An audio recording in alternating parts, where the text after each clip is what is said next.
কাঁধে কাঠি পড়তে বাকি আর হাতে গোনা কটা দিন। কলকাতার বাতাসে এখন ভাসছে পুজোর গন্ধ।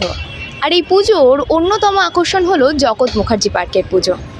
আসুন সরাসরি জেনে নিই এবারের পুজোর ভাবনা কি চমক আসতে চলেছে দর্শনার্থীদের জন্য। আমরা এবছর এআই নিয়ে কাজ করছি। এআই আশীর্বাদ না অভিশাপ, এই বিষয়টার ওপরেই কাজ করা, কারণ আমাদের ধারণা খুব অল্প এইটার বিষয়ে। সেই ধারণাটাই প্রত্যেক মানুষের মধ্যে একটু দেওয়া, যে একটা নতুন যুগ আসছে যেটা এআই যুগ। সেটা আমাদের জন্য কতটা ঠিক বা বেঠিক সেটা তো পরে জানা যাবে, বাট আমরা একটা ধারণা দিতে পারি যে কোন পর্যায়ে আমরা পৌঁছাচ্ছি। এখন তো দুর্গাপুজো শুধু দুর্গাপুজো নয়, ওয়ার্ল্ডের সেরা আর্ট ফেস্টিভ্যাল। অতএব সবাই আসুন, উপভোগ করুন এবং উৎসব হিসেবেও আসুন।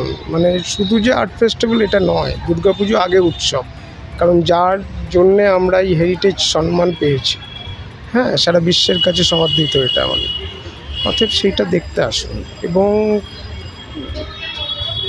একটা অদ্ভুত জিনিস কিন্তু এখান থেকে জেনে যাওয়ার, কারণ এআই সম্বন্ধে বহু মানুষের এখন কোনো ধারণা কিন্তু সেইভাবে তৈরি হয়নি যে আমরা কোন পর্যায়ে যেতে চলেছি। যারা এআই তৈরি করেছেন তারাই খুব সংশয়ের, মানুষের অস্তিত্ব আদৌ রক্ষা করা যাবে কি না। অতএব সেই বিষয়টা নিয়ে কাজ করা ভালো লাগবে। একটু অন্য ধরনের কাজ, একটা সায়েন্স ফিকশন জগতে আমরা প্রবেশ করাবো। মানে এটা যে কলকাতার বুকে একটা জগৎ তৈরি করা হয়েছে আলাদা করে, যখন মণ্ডপে ঢুকবেন পুরো একটা আলাদা অ্যাম্বিয়েন্স, আলাদা এনভায়রনমেন্টে প্রবেশ করবেন।